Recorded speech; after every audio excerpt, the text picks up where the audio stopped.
Hi, Ella. Have a carrot, Mommy. Here, Ella.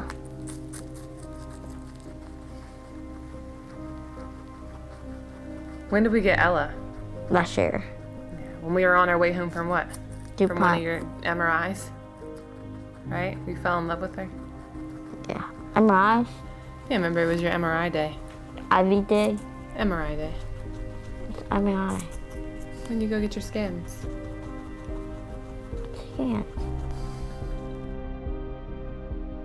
Darren was born August 19th, 2009. He was 10 pounds, 12 ounces.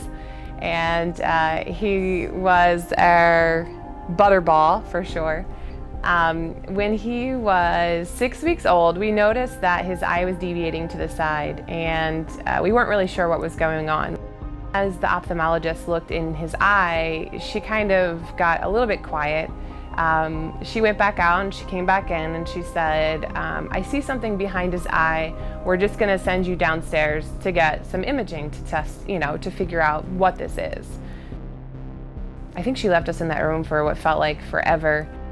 I'll never forget, a resident came in and was like, your child has a mass behind his eye. And just we didn't know what to absorb, what that meant for us. I feel like time kind of stood still. When he was diagnosed, they said that it was inoperable and that chemo was going to be our option for that. Radiation was out of the question at the time because he was so young.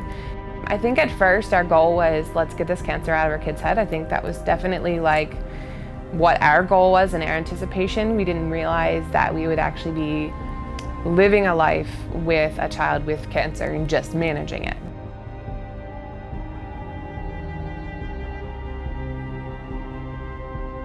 Learning to best manage his quality of life and get him further.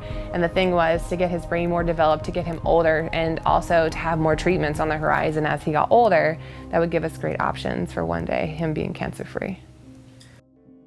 I met Darren relatively recently, and he's been dealing with a brain tumor diagnosis since infancy, so for 10 years. I met him at a point where he had already been through a lot of treatment, through surgery, through chemotherapy. He'd had lots of treatment, lots of complications, and he was coming to us at a point where there were a lot of questions about what to do next.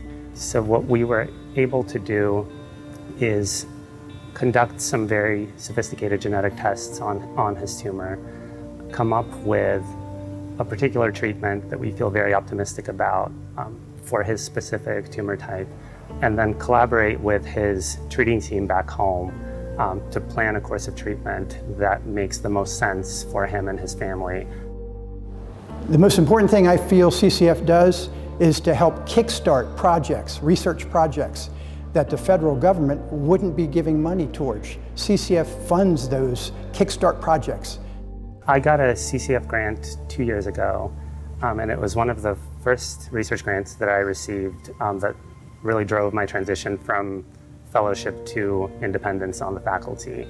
And it let me begin my research project on pediatric brain tumors that has since led to 2 subsequent grants. So it really was the kind of a crucial turning point in letting me start an important direction in my research. Overall, there's so little federal funding for pediatric cancer that funding from private organizations, from foundations like CCF, makes an enormous difference. It really can be the difference between a project getting started or not, or a faculty member being able to continue in research or not. Yeah, pediatric cancer treatment has honestly already changed so much since I've been in the field. I think we're at a point where we're making progress faster than ever before.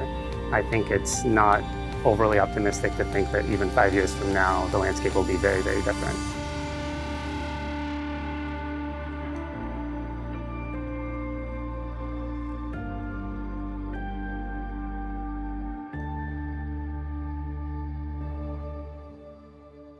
My remember a lot about my diagnosis. I don't remember too much about the day I was diagnosed, but I just remember I didn't really know what was going on. I didn't really understand. I just knew that something bad and different was happening.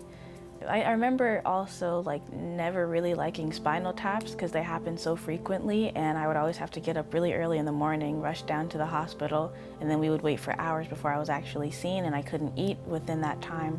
And whenever I woke up, I was just tired and a little frustrated because I couldn't really eat. So those are probably one of the things I didn't like the most. My daughter will be 15 years old this year, and I remember when I was 15 years old, I lost a very good friend to cancer. He had leukemia, and it tore a piece of my heart out. He was one of my best friends. I remember seeing his skin. I remember how swollen he was.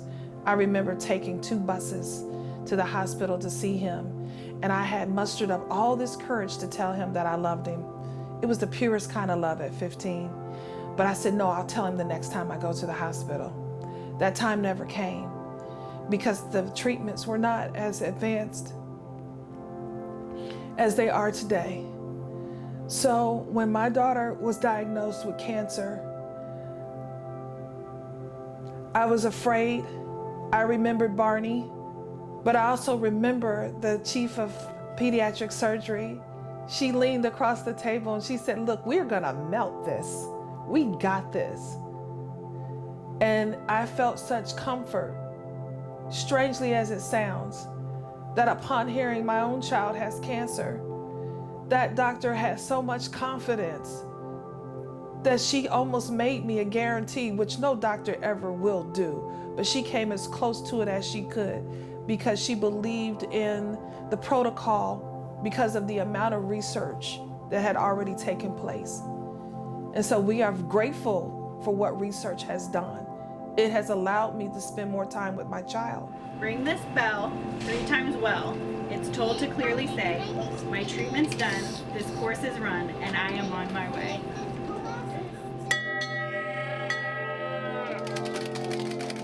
So in the last almost 10 years, research has brought us a long way in the cancer world, especially in the brain tumor world. We were just praying that one day we would have these options that we didn't have when he originally was diagnosed. So the current treatment plan that he's on was developed a little over 5 years ago. It tests for a gene mutation. And so the targeted therapy that he is on right now is less invasive to his body, less harmful.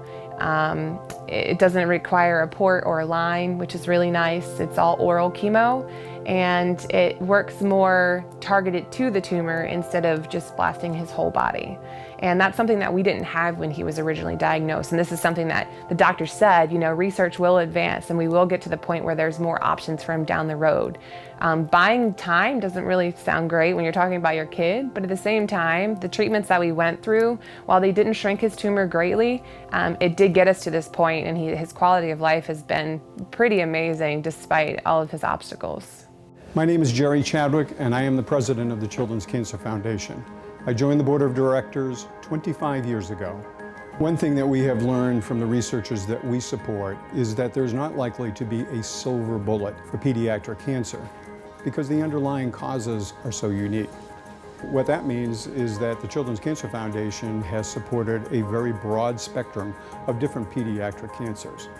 Our long-term goal is to put ourselves out of business, to make contributions and advancements in pediatric oncology so that there will not be a need for a Children's Cancer Foundation.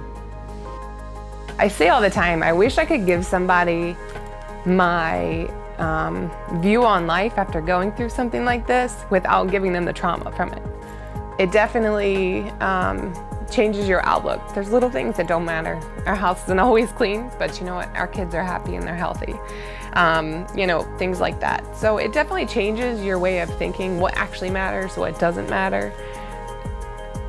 The people that you see that help you and the beautiful things that you see in the world are things that other people don't normally see. I think Grace is fantastic for who she simply is. Whatever she will become shall be. I just will enjoy having her.